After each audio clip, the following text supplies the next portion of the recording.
현재 시각 8시 29분 향해 갑니다. 지금 보시고 계신 머니쇼는 SBS BG앱과 유튜브에서 실시간 시청이 가능합니다. 특히 SBS BG앱 다운로드 받으셔서 시청하시면 다양한 정보 확인해 보실 수 있고요. 더 많은 주식 정보 원하시는 분들은 카카오톡 채널에서 머니랩 검색하셔서 친구 추가하시면 됩니다. 일단 지금 미국의 6월 CPI 소비자 물가지수 발표가 됐는데 저는 30년 만기 미국 국채 수익률 5% 넘어선 게 굉장히 좀 크리티컬한 신호로 좀 보여져가지고 이게 참 그게 예, 러셀 2000이 그래서 많이 떨어진 그게 것 눈에 같고. 들어오셨구나. 예. 예, 그래요. 러셀 2000도 많이 떨어졌고. 예. 그리고 지금 제가 정정하면서 사과의 말씀 드려야 되겠습니다. 어떤 내용이요? 아까 제가 엔비디아가 다우에 없다 보니까 다우가 낙폭이 컸다고 했는데 제가 헛소리를 했습니다. 엔비디아가 빠질 수가 없는데요. 네. 30개 종목 가운데 시총 순서로 엔비디아, 마이크로소프트, 애플, 아마존닷컴만 오르고 26개가 다 빠졌습니다. 맞아요. 그러다 보니까 현재 이제 빅테크 위주로 이제 가는 장이 됐고요. 그래서 엔비디아 혼자 4% 올랐습니다만 말씀드린 바와 같이 나머지 26개, 유나이티드 헬스 이런 쪽이 머크 이런 쪽이 낙폭이 컸는데 손혁계님이 이렇게 지적해 주셨네요. 감사합니다. 네.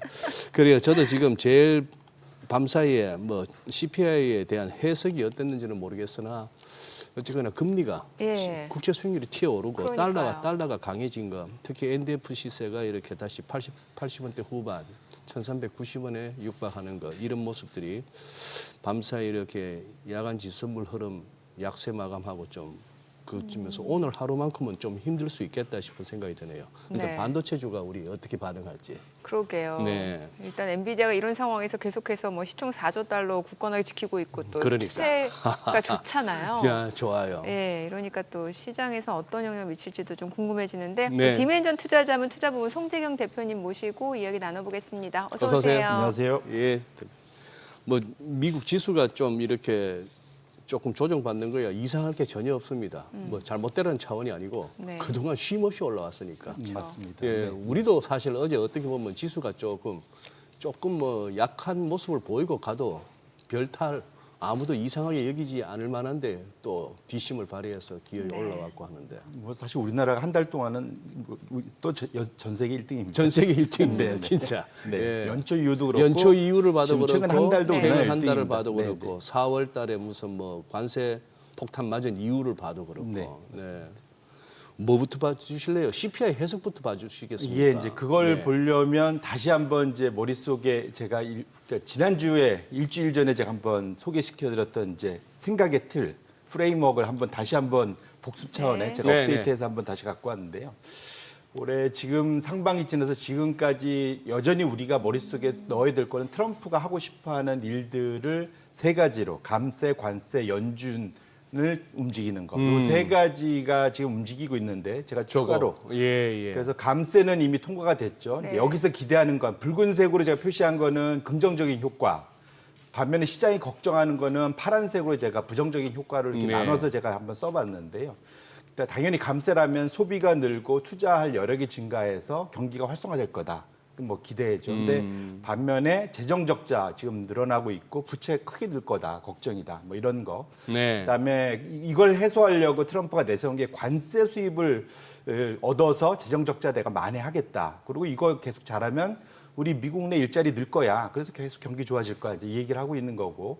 반면에 이제 부정적인 거는 물가 상승 우려 어떡할래? 그다음에 그렇게 해서 가격 올라가면은 결국은 소비도 주는 거 아니야? 그래서 무역도 주는 거 아니야? 이제 이런 걱정. 마지막으로는 당장 우리가 할 수 있는 거는 연준이 금리 인하 해주면 지금 우리 지금 세금 걷어서 제일 많이 나가는 게 이자 비용인데 이거를 줄여주면은 다 해결되지 않겠니? 근데 하필이면 파월이 말을 안 들어. 이제 이 얘기를 하고 있는 거고. 대신에 그렇게 보면 기대 물가가 앞으로 더 불안해져서 장기적으로 우리한테 더 문제고 가장 큰 거는 지금 브레튼 우즈 체제 이후에 미국이 가장 잘 세계에 수출했던 연준 시스템. 결국은 연준을 믿고 미국에 돈을 맡기고 투자하는 건데 연준이 붕괴되면 과연 우리가 미국에 돈을 투자할 수 있겠어라는 걱정.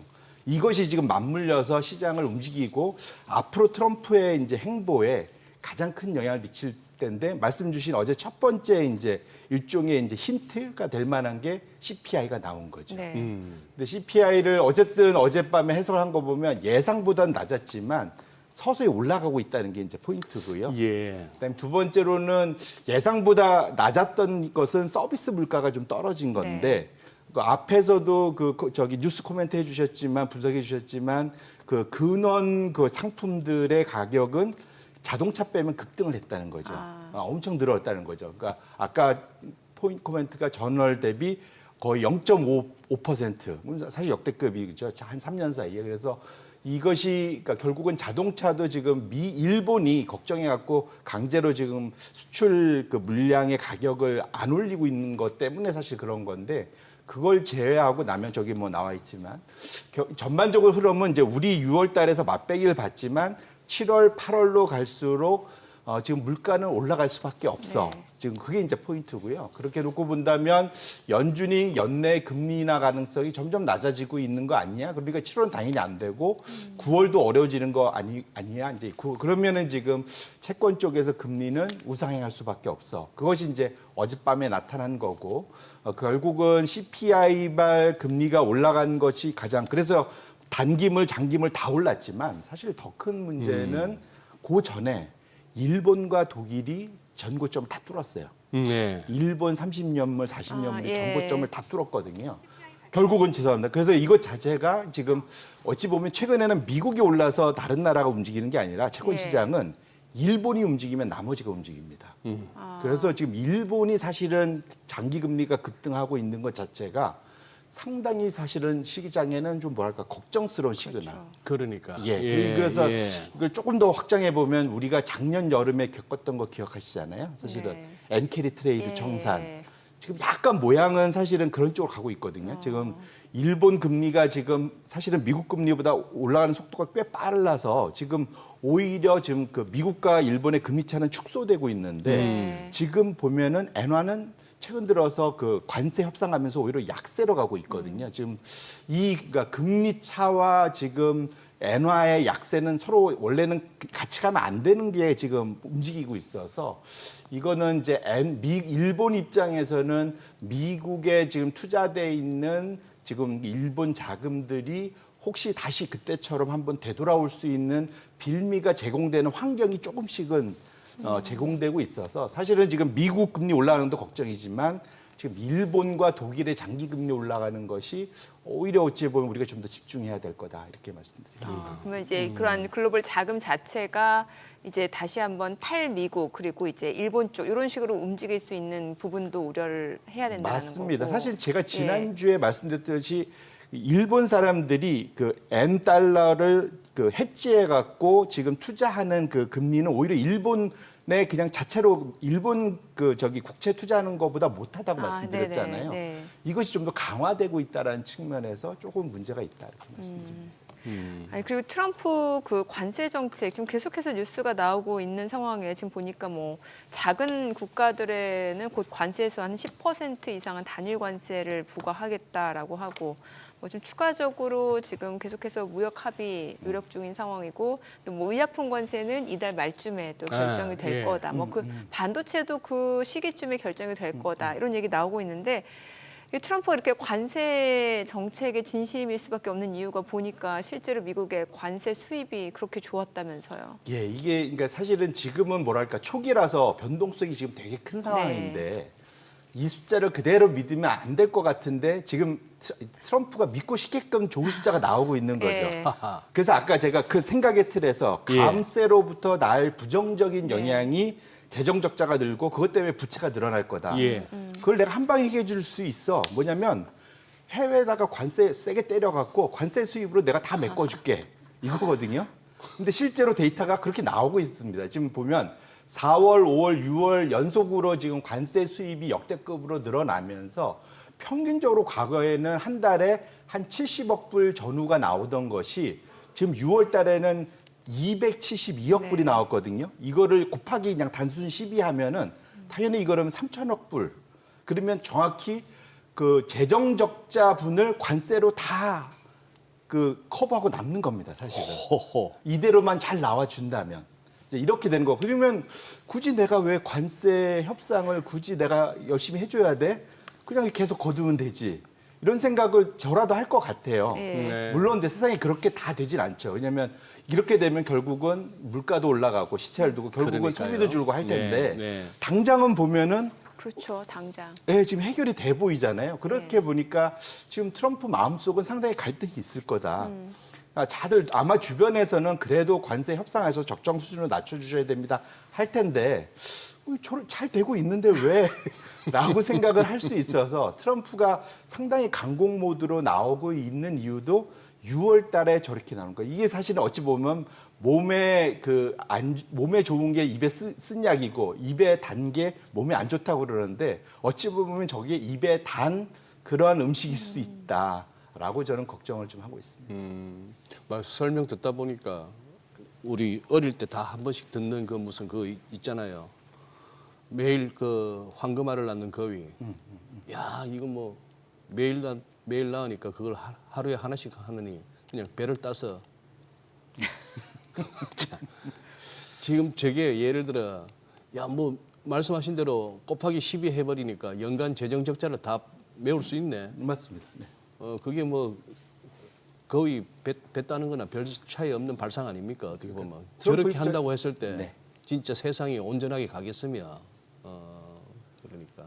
그러니까 사실은 그러다 보니까 이게 트럼프한테 알 수 없는 그 소위 근자감이라고 하죠. 네. 예. 근데 그 근거 없는 자신감인데 예. 어쨌든 단기적으로는 근거까지 지금 제시를 저거는 막 근거가 받쳐주는 자신감이네요. 예, 그러니까 트럼프가 일단 말을 하면 적어도 미국의 절반의 소위 지지자들은 더 환호할 수밖에 없는. 그러니까 트럼프가 좀 더 소위 업되는 그런 상황인 것만은 분명하다. 근데 관세 공격을 받고 있는 세계 각국이 우선은 그거 한 것 같아요.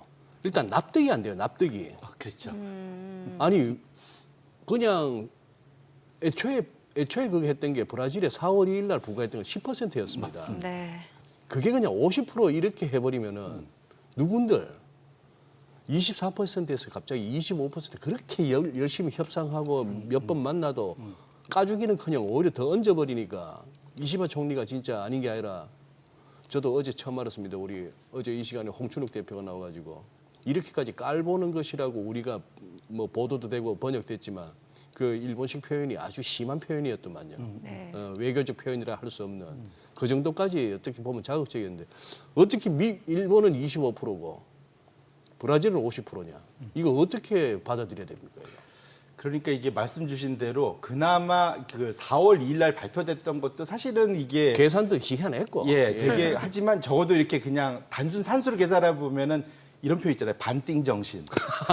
이게 무슨 말이냐면 반띵. 무슨 말이냐면 그때 되게 심플했습니다. 네. 그러니까 본인들이 무역 적자를 예를 들면 100억 불을 보고 있으면 이거를 절반으로 할 수 있는 그러한 그 소위 관세를 난 때린다. 뭐 이런 그거였죠. 그러니까 사실은 비교적 어찌 보면 그것도 경제적 논리는 불분명하지만 네. 어쨌든 내가 반으로 줄일래. 이제 뭐 이것까지는 그래도 우리가 따라갈 수가 있었습니다. 소위 이제 저런 생각을 하고 있구나. 저래서 저 숫자가 나왔고까지는 뭐 이해가 됐어요. 그런데 말씀 주신 대로 브라질 10%는 그때도 말이 됐던 게 뭐냐면 미국의 사실은 그 무역 10대 큰 대국 중에 브라질이 몇 안 되는 유일하게 미국이 무역 흑자를 보는 나라입니다.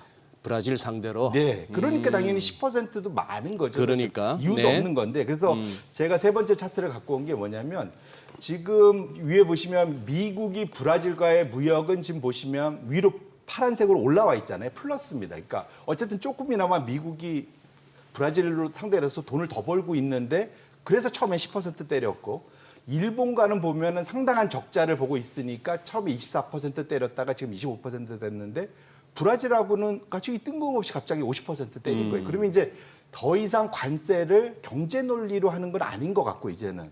뜬금없지는 않았죠. 정치적인 이유였어요. 그러면 이제부터는 네. 협상을 뭘 보고 해야 되냐 글쎄. 이거죠. 네. 뭘 보고 이제 협상을 해야 되느냐. 근데 시장은 결국은 뭐 트럼프가 알아서 잘할 거야, 탁구할 거야. 먼저 이런 식으로 지금 이제까지 왔지만 앞으로 점점 더 아까 봤듯이 이 관세로 수입도 잘 오는데 뭐 다 때려갖고 내가 좀 수입 좀 더 받으면 잘하면 재정 흑자도 되겠는 거라고 생각할 수도 있는 거잖아요. 네. 그래서 그렇게 놓고 보면 현재의 좀 트럼프가 움직이는 관세와 관련돼서 마구 이게 지금 얘기하고 있는 그러니까 소위 난사 수준이죠. 전 세계를 향해서 이것 자체가 좀 뭐랄까요.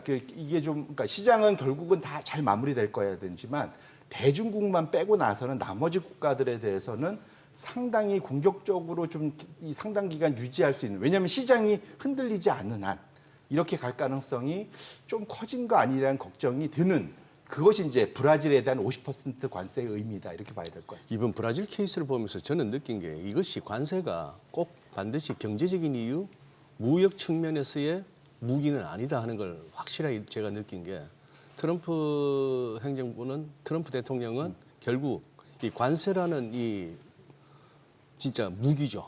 이걸 가지고 여러 가지 다방면 측면에서 이번 브라질은 완전히 정치적인 이유였거든요. 그것도 브라질 국내 정치적인 문제. 뭐 이렇게밖에 표현을 못 하겠습니다만 결국 그렇게 하는 것은 어떻게 보면 굉장히 무서운 사람이에요.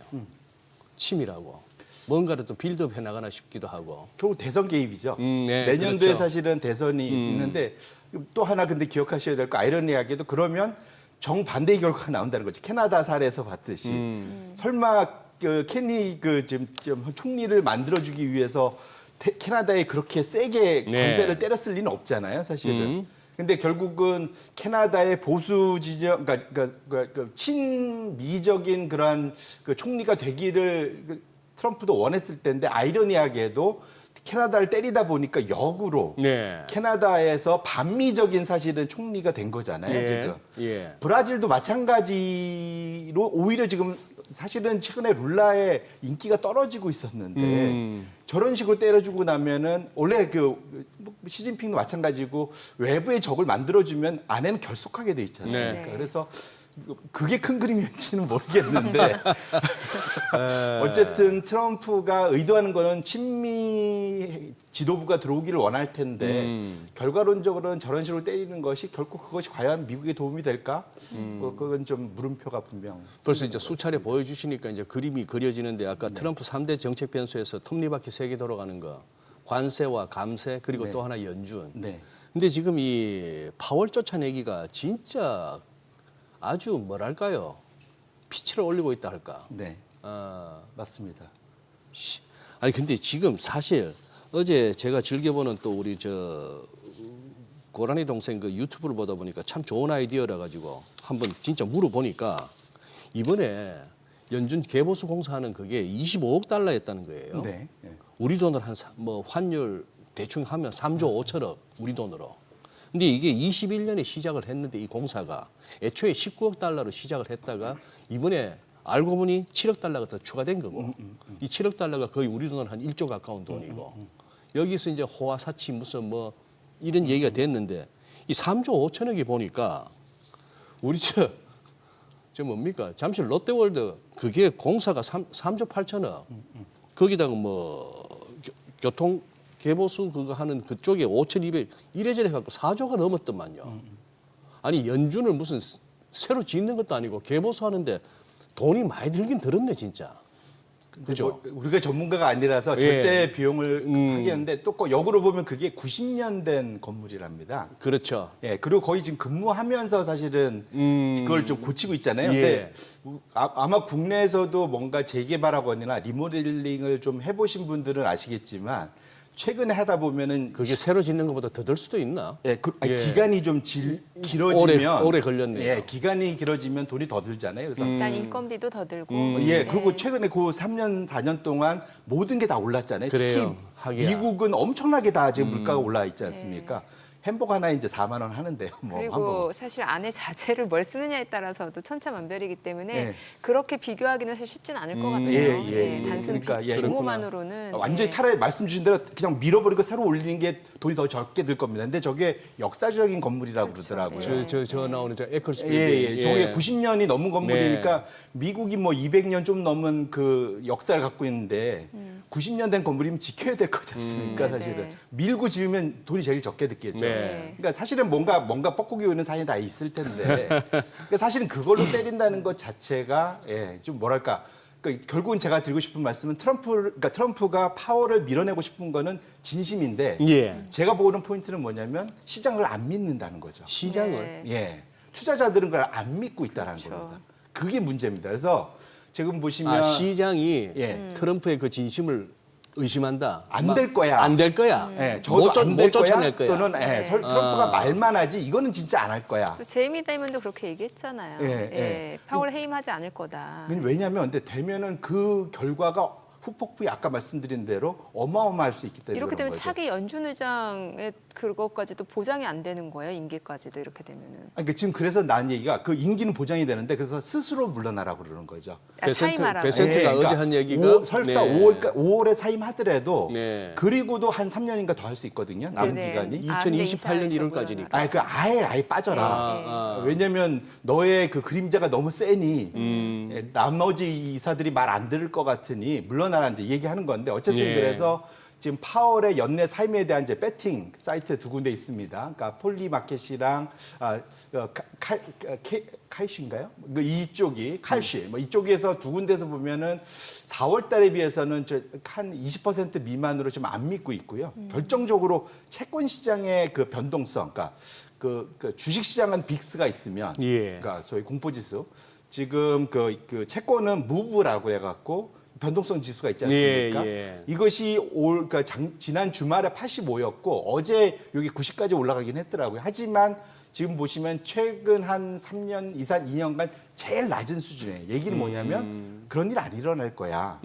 왜냐하면 만약에 진짜로 중간에 중도 사임하거나 연준이 트럼프 말에 100% 하에 들어가게 된다면 채권 시장은 상당히 이렇게 변동성이 커질 거거든요. 그래서 네. 시장이 안 믿는데 만에 하나 만약에 하나 진짜로 파월이 그 압력에 의해서 중도 사임 많이 한다 그러면 상당히 큰 반응을 채권 시장에서 할 가능성이 있어 보인다 이렇게 말씀드립니다. 네, 자 지금 시각 8시 51분 향해 갑니다. 오늘 양시장 호가 상황 좀 체크해 보겠습니다. 먼저 코스피부터 좀 볼게요.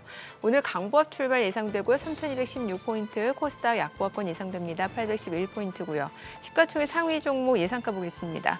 삼성전자 오늘 0.9% 상승 예상됩니다. 지금 호가 64,200원이고요. SK하이닉스도 0.5% 오름세가 예상됩니다. 호가는 지금 30만 원.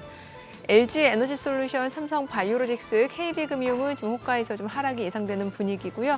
현대차 보합 예상됩니다. 기아가 0.3% 하락 예상되고요. 삼성전자, 우선주, 그리고 하나 에어로스페이스, 셀트리온 보합권 예상되고요.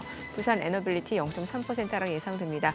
일단 오늘 국내 증시 쪽에서도 이제 워낙 엔비디아 주가가 좋았기 때문에 반도체 섹터 종목들 흐름을 좀 눈여겨보시면 좋을 것 같습니다. 코스닥 시가총액 상위 종목 예상가 보겠습니다.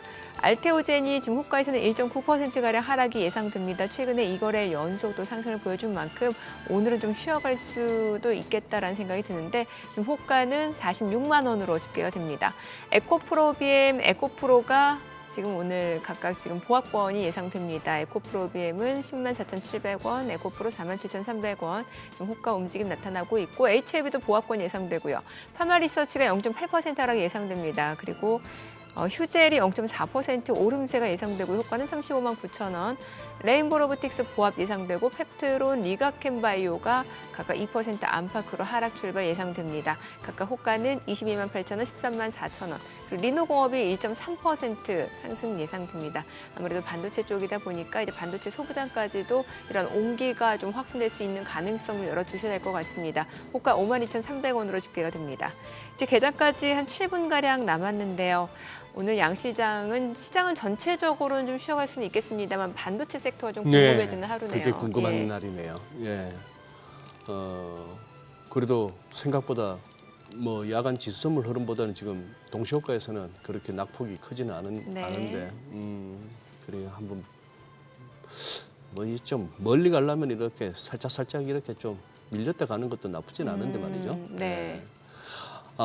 지금 그런데 아까 정민 앵커가 이제 오프닝하면서 제일 먼저 언급한 게 미국채 30년물 5% 넘어선 거 그게 좀 찝찝하다고 했고 송 대표님도 첫 그 화두가 일본 장기채 수익률 올라가는 거. 네. 자, 이렇게 됐는데 지금 이게 지난 4월 달에 그 이른바 4월 2일 날 그 상호관세 부과한 이후에 한 며칠 동안의 그 시장에 진짜 비명 소리가 났다가 그걸 갖다가 90일 유예라고 하는 트럼프의 어떤 타코를 끄집어냈던 게 결과적으로 보면은 시장이 그렇게 부러지는 모습이 어느 정도 작용을 했다고 볼 수 있잖아요. 맞습니다. 자, 이제 지난번 4월 그 레벨까지 왔어요. 이쯤 왔는데 지금 이 레벨들이 일본이나 영국이나 뭐 미국이나 할 것 없이 한 5% 여기서 더 올라간다? 그거는 뭔가 좀 이렇게 감당하기 힘든 아니면 뭐 연준이나 이런 데서도 통제가 불가능한 그런 상황인데 그거보다는 이 정도에서는 안정된다가 합리적인 전망 아닙니까? 어떻습니까?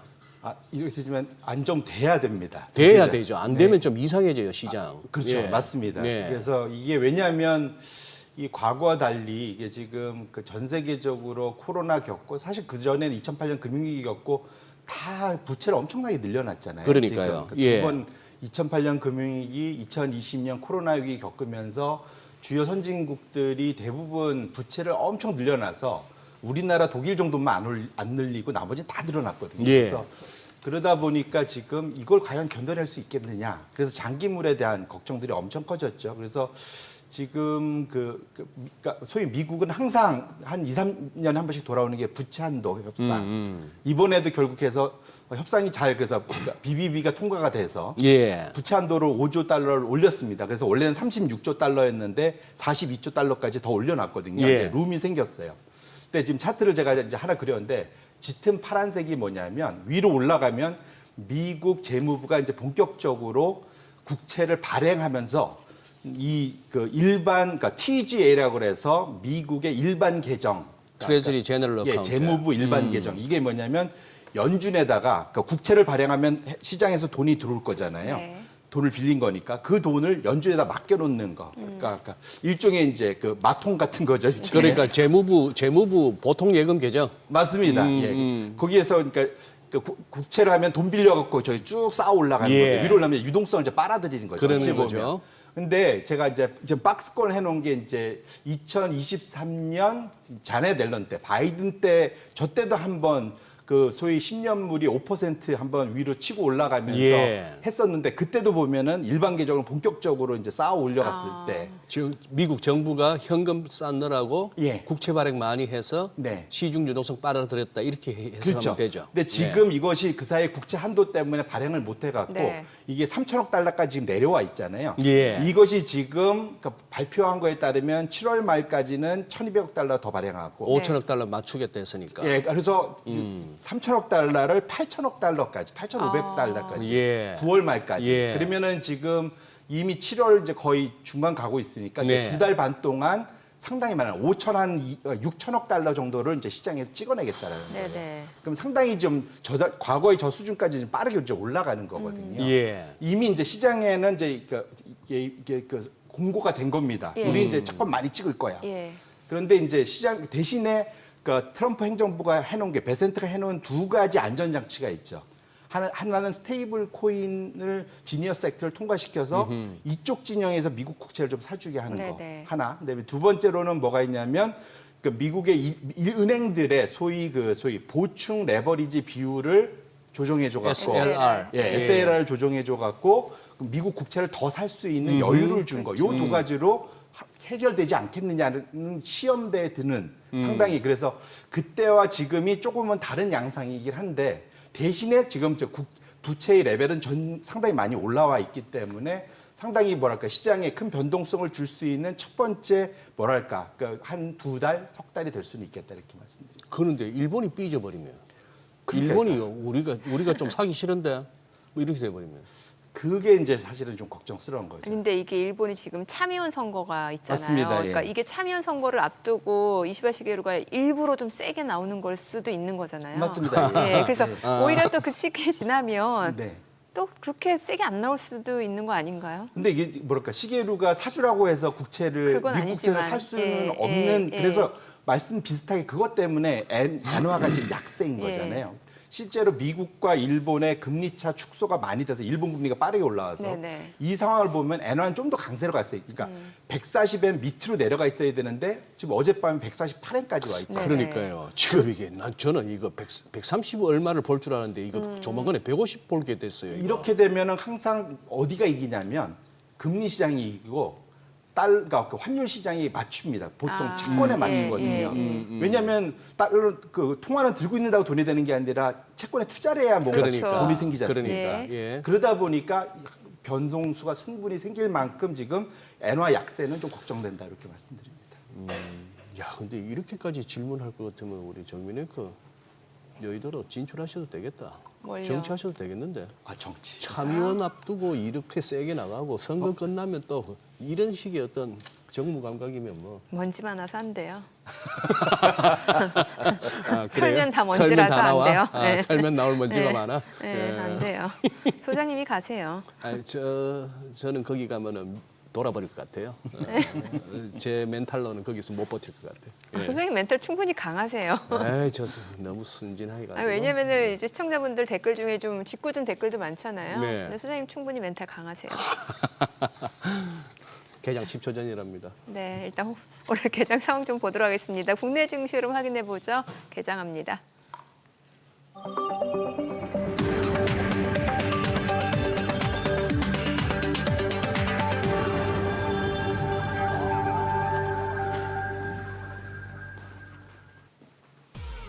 네, 7월 16일 수요일 국내 증시 개장했습니다. 간밤 뉴욕 증시 이제 혼조로 마무리가 됐는데 다우가 좀 많이 떨어졌고 러셀 2000도 1% 넘게 하락했습니다.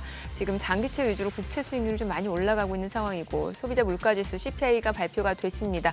일단 뭐 CPI 자체가 그렇게 관세에 직접적인 영향은 크지 않은 것으로 나타났습니다만 전반적으로 기대 인플레이션이 좀 높아지는 상황이다 보니까 아무래도 투자자들이 조금은 좀 쉬어가는 한 템포 쉬어가는 그런 모습들이 나오지 않았나라는 생각이 들고요. 이 가운데 엔비디아를 비롯해서 반도체 섹터 흐름은 굉장히 좋았거든요. 오늘 양시장 출발 지수부터 보겠습니다. 코스피가 0.2%, 0.1% 지금 약보합 출발입니다. 3,209. 코스닥 0.29% 하락합니다. 810선이고요. 시가총액 상위 종목 시초가 보겠습니다. 삼성전자는 지금 보합권이고 SK하이닉스도 지금 강보합권이고요. LG 에너지솔루션, 삼성바이오로직스는 소폭 하락합니다. 각각 31만 5,500원, 102만 6천 원. KB금융이 좀 많이 떨어집니다. 2% 떨어집니다. 11만 7천 원이고요. 현대차가 0.7%, 0.2% 하락합니다. 지금 21만 원. 그리고 두산 에너빌리티가 0.9% 하락하고요. 기아가 강보합권으로 10만 200원, 네이버가 0.6% 상승합니다. 25만 1천 원이고요.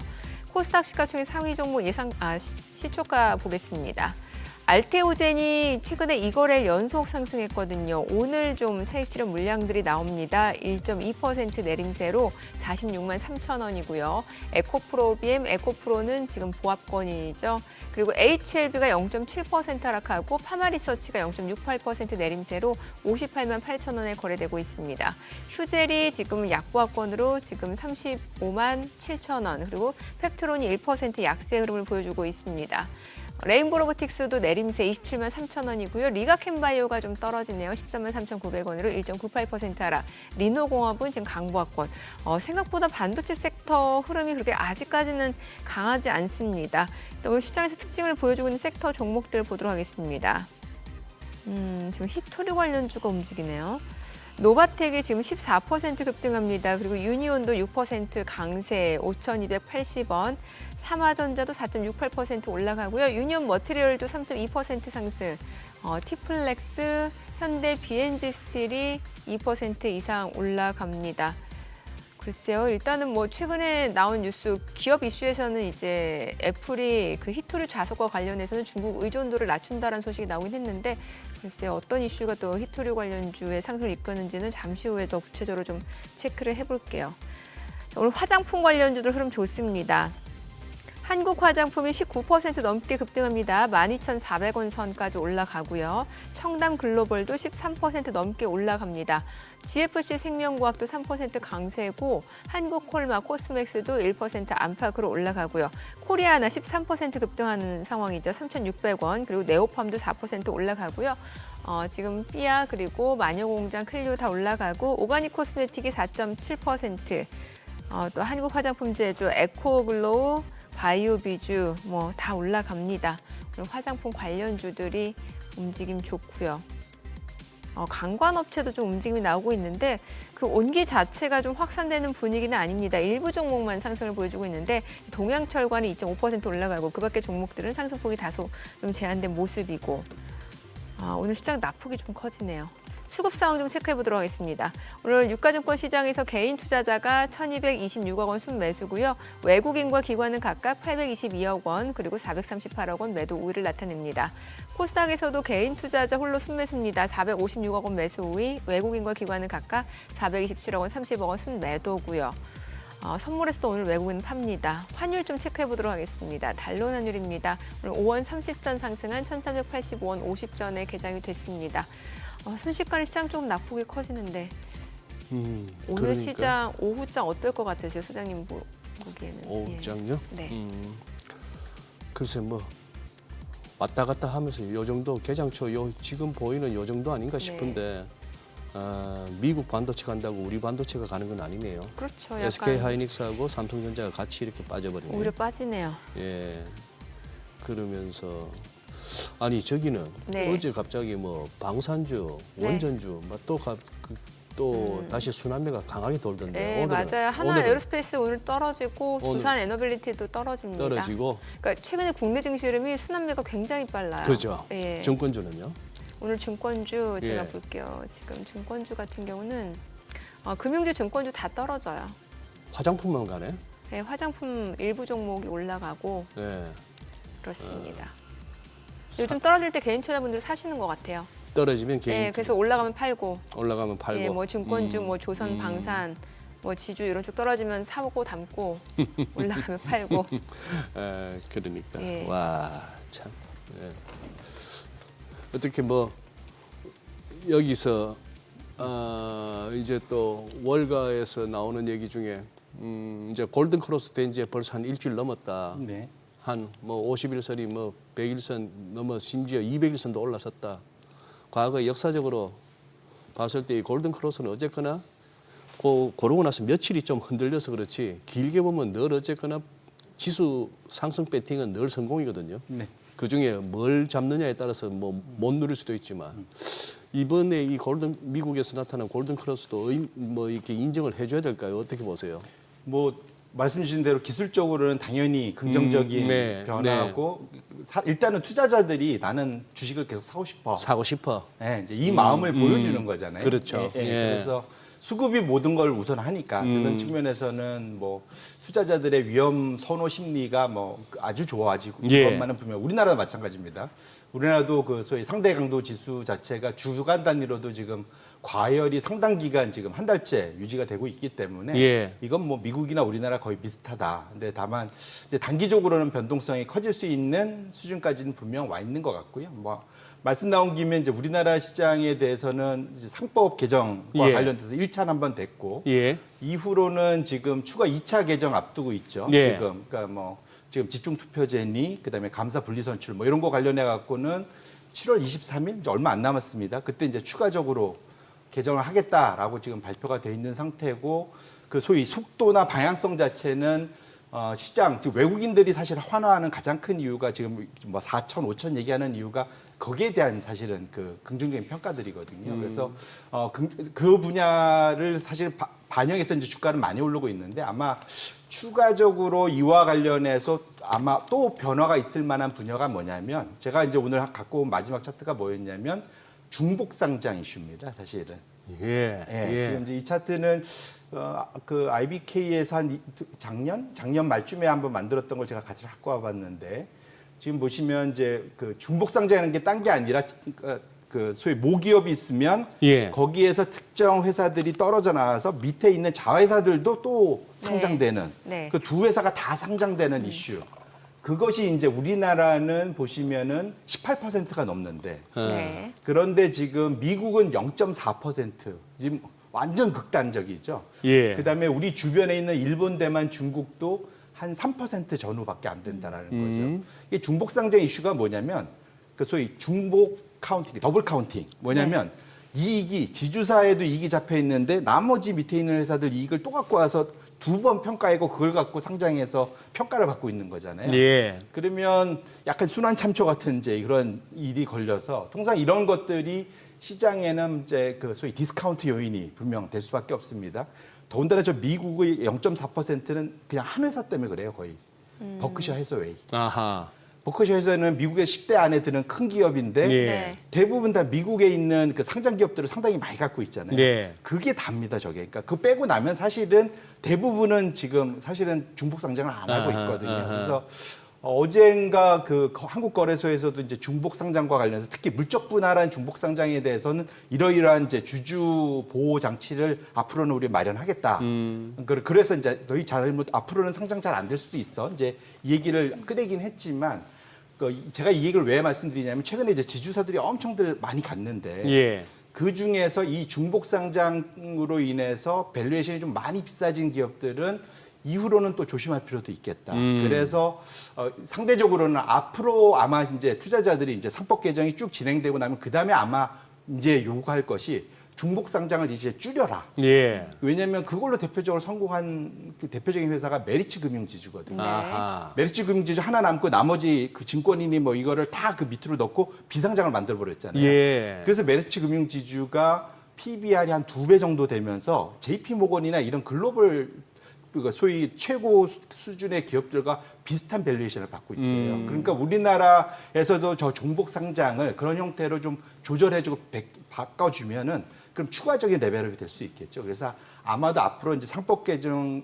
진행이 이제 집중 투표제나 감사 분리 선출 뭐 이것도 가겠지만 중간적으로 그렇게 해서 앞으로의 방향성이 아마 중복 상장 비중을 낮춰라. 예. 그래서 글로벌 그 소위 우리나라 거의 그 아웃라이어라고 하잖아요. 우리 혼자만 이게 완전히 떨어져 있거든요. 그래서 이것이 해결된다면 조금 더 5천선을 가는 속도를 좀 더 빨리 할 수 있지 않을까 이렇게 생각해 보고 있습니다. 그리고 대표님 그것도 한번 어느 정도 그 3% 룰은 우리 뭐 저도 그렇고 시청자 여러분들도 대부분 다 이해하고 계시리라 보는데 네네. 이제 감사나 감사위원 선임할 때 최대 주주하고 네. 특수관계인들 아무리 지분이 많아도 3%까지만 의결권 준다. 그래서 영향력을 줄이겠다는데 그 집중 투표제 네. 그거 정확하게 좀 한번 좀 설명해 줄 수 있나요? 그러니까 이런 거죠. 그러니까 소위 이제 그 이사들이 있고 감사들이 있으면 네. 원래는 내 표가 있으면 이렇게 나눠서 이렇게 그 중에 한 명 뭐 이렇게 하는데 나머지 포기하고 한쪽한테 내 표를 몰아주면 그러면 훨씬 더 많은 그 사람한테 상대적으로 표가 더 몰리는. 그러니까 보통 이쪽 이렇게 나눠서 하는 거를 한쪽으로 몰 수 있게끔 해준다라는 것이 이제 집중 투표제의 기본적인 이제 아이디어다. 잠깐 예를 한번 들어보시면 어떻게? 그러니까 지금 그 소위 이사들이 그러니까 저희 감사 후보가 여러 명이 나올 수 있잖아요. 예, 예. 그런데 지금 소위 최대 주주가 밀 수 있는 거는 원래 지분이 되게 많았는데 예. 3%로 이제 한정이 돼 있으면 예. 이제 소위 말하는 그 중에서 이 사람을 나는 이제 3명을 뽑으면 3명 나눠줄 수 있잖아요. 그런데 나는 요 2명 포기하고 이 한 명한테 다 몰 거야. 표를. 네, 그걸 할 수 있게끔 열어주는 거죠, 표를. 한쪽으로. 한쪽으로. 이쪽으로. 그러니까 집중 투표제가 되는 거죠. 그건 누구한테 소액 주주한테 예, 그러니까 근데 그건 최대 주주도 할 수 있는데 최대 주주는 안 하겠죠. 왜냐면 내가 원하는 사람들이 여러 명이 있을 자기가 테니까. 원하는 사람쪽에 몰빵을 주겠죠. 예. 근데 그게 소액 주주들한테 어떤 식으로 근데 좋다는 그 거예요? 최대 주주들은 3%를 우리 거기에 맞춰 있으니까. 맞춰 있으니까. 그러니까 나머지 3% 정도 되는 사람들이 모으면 최대 주주하고 똑같은 일을 할 수 있고 거기에 플러스 내가 한 명한테 여러 명이 다 해서 그 여러 명한테 나눠주니까 예를 들면 5명 중에 들면 3명이 돼야 된다. 그러면 여기에 이제 나는 2명 포기하고 이 한 명한테 더 몰아줄래. 그런 식의. 네. 이런 식으로 갈 수 있다라는 거죠. 그렇게 하면은 내가 그 2배, 3배로 이제 더 표를 몰 수 있는 이런 일이 될 수 있는 거고요. 그래서 지금 현재 3% 룰이나 집중 투표제나 지금 현재는 아니죠. 아닙니다. 예. 이거 어쨌거나 개정을 또 해야 되는 거죠. 그게 이제 7월 23일에 한다는 거죠. 그래요. 이렇게 되면 소위 이제 지금 현재 대주주한테는 껄끄럽지만 이제 소위 말하는 이제 감시를 할 수 있는 누군가가 외부에서 네. 소액 주주를 대표해서 감시할 수 있는 감사가 그 안에 들어갈 수 있는 아하. 이제 그러한 이제 길을 열어주는 거다. 이렇게 볼 수 있을 것 같고요. 근데 사실은 이것이 전에 제가 지난주 금요일에 한번 비슷한 얘기를 했는데 이것이 가장 큰 이게 되는 것이 우리나라한테 좀 필요하다. 이 이유가 필요하다? 뭐냐? 예. 왜냐하면 우리나라가 이제 소위 경영 이제 3세, 4세 경영권이 맞아요. 지금 이제 창업자가 아니라 이제 3세, 4세 경영을 하고 있잖아요. 네. 근데 이제 이것이 문제가 뭐냐면 그분이 잘하면 다행인데 못하면은 이게 전체한테 큰 피해를 입히지 않습니까? 근데 이게 워렌 버핏이 2004년도에 멋진 얘기를 하나 했습니다. 뭐라고 했냐면 현재 올림픽 금메달리스트, 금운동 메달리스트들의 자식들로 20년 후에 올림픽 대표팀을 만들면 금운동을 딸 확률이 얼마나 될까라는 질문을 한 거예요. 아, 바로 그러면 이해 오시잖아요. 예. 근데 지금 어찌 보면 그런 거를 그냥 3, 4세 경영이라고 보면 되거든요. 그래서 잘하면 다행인데 안 되면 문제가 되니까 그러니까 균형과 견제라고 할 수 있지 않습니까? 그래서 예. 견제할 수 있는 누군가가 들어가 주는 게 오히려 약간 매기 역할도 해서 이사회나 그런 그 회사의 경영 활동이 좀 더 건전해질 수 있는 방향으로 갈 수 있다는 측면에서는 그래서 사실은 이렇게 외국인 투자자들이 그런 것에 상당히 긍정적으로 평가하는 이유는 거기에 있다 이렇게 보셔야 될 것 같습니다. 네. 지금 보면은 우리나라도 이제 올해 들어서 수익률 굉장히 좋은 상황이고 지금 미국도 그런데 사실 계속 좋았던 것 같아요. 네. 어찌 보면은 그럼에도 불구하고 여전히 뭐 비미국 미국이 아닌 곳이 조금 기대 수익률 높일 수 있다 이렇게 보는 전문가들 굉장히 많았는데 네. 혹시 대표님도 그 시각이 여전히 유효하신지 좀 궁금하거든요. 네, 이게 지금 기본적으로는 지금 그러니까 시장에서 지금 제가 6번 차트를 네. 갖고 온 가장 큰 이유가 뭐냐면 주식시장은 트럼프가 하는 게 다 잘 될 거야 합니다. 그러니까 그렇게 아까 믿고 우리가 앞에 있다는 봤잖아요. 거예요. 네. 감세 때문에 결국은 소비도 여력도 늘고 소비도 네. 많이 늘 거고 네. 투자도 활성화돼서 경기가 되게 좋아질 거야. 그러니까 앞으로 걱정할 거 없어. 네. 그다음에 거꾸로 금리가 떨어지는 것도 앞으로 연준이나 뭐 이런 데를 활용해 갖고 금리 낮출 거니까 내년에 금리 낮아질 거야. 뭐 이제 이런 식으로 긍정적으로 해석하는 그 긍정론자들이 있고 부정론자들은 거꾸로 네. 보는 겁니다. 이게 채권 금리가 내년도 이맘때의 채권 금리를 낮게 보는 거는 그 상황이 되게 물가도 안정돼서 좋아져서가 아니고 경기가 둔화되거나 침체돼서 그럴 거야라고 해석을 하는 거고요. 거기에 비해서는 주시장이 상당히 좀 오버하고 있어. 그래서 지금 거꾸로 근데 과거에는 흐름이 똑같이 갔는데 채권은 지금 약간 부정적으로 가고 있고 그 금리가 떨어지니까 주식은 올라가 있어서 이 괴리가 결국은 경고를 주는 거야라고 이제 그러니까 긍정론자 부정론자가 정반대로 지금 해석을 지금 하고 있는 측면이다 이렇게 보셔야 될 것 같고요. 그러니까 어느 편에 설지는 사실은 이제 앞으로 시간이 해결해 주겠죠. 그래서 적어도 어쨌거나 중요한 거는 이러한 그 소위 괴리가 나타났을 때는 큰 기회가 되겠지만 위기가 될 수도 있습니다. 네. 그래서 투자자분들이 지금 어쨌거나 지금 V자 반등을 해서 많이 좀 뭐랄까 수익이 좀 좋아진 상태니까 그런 측면에서는 좀 뭐랄까요. 그러니까 조금의 이제 향후에 있을 변동성에 대비할 수 있는 여유를 좀 가져가시는 것도 좋지 않을까 이렇게 말씀드립니다. 네, 알겠습니다. 오늘 혹시 또 준비하신 내용 더 있으시면 말씀 주셔도 돼요. 마지막으로 예. 이제 그게 이제 미국 내 투자하자고 그다음에 외국 투자자는 또 다르다. 뭐 미국 증시에 대해서 보는 시각이요? 예, 그게 뭐냐면 뉴욕은 우리나라 밤에도 투자하지만 뭐 낮에도 투자할 수 있잖아요. 네. 전 세계에서 돌아가니까. 근데 이제 뉴욕 장중에 벌어졌을 때는 현재 지금 우리가 보는 S&P 500 주가 차트가 똑같습니다. 지금 V자 전고점 뚫고 V자로 올라왔잖아요. 위에 이게 있는 짙은 예. 파란색. 그런데 뉴욕 증시에 대한 야간 거래. 네. 그 외국인들이 이제 미국은 잠들고 이제 우리나라, 이제 유럽 이게 투자하는 예. 거잖아요. 그때 보면 전고점을 못 뚫었어요. 지금 보면 옆으로 기고 있잖아요. 그러면 미국 시장에 투자하는 외국인들은 글쎄 이러고 있는 거죠, 사실은.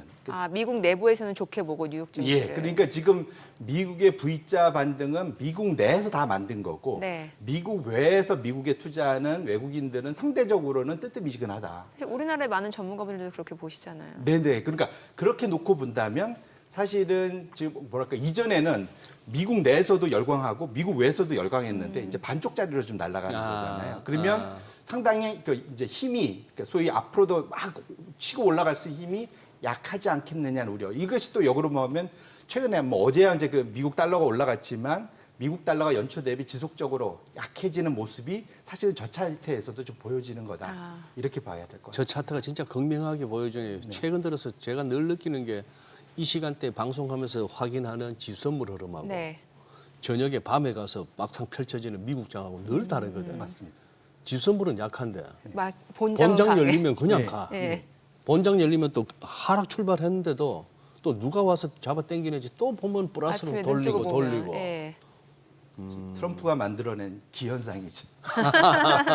그럴 수도 있겠네요, 진짜. 알겠습니다. 오늘 내용 잘 들었습니다. 고맙습니다. 고맙습니다. 고맙습니다. 네, 오늘 들으신 내용과 관련해서 더 다양한 정보 원하시는 분들은 카카오톡 채널에서 머니를 검색하셔서 친구 추가하시기 바랍니다.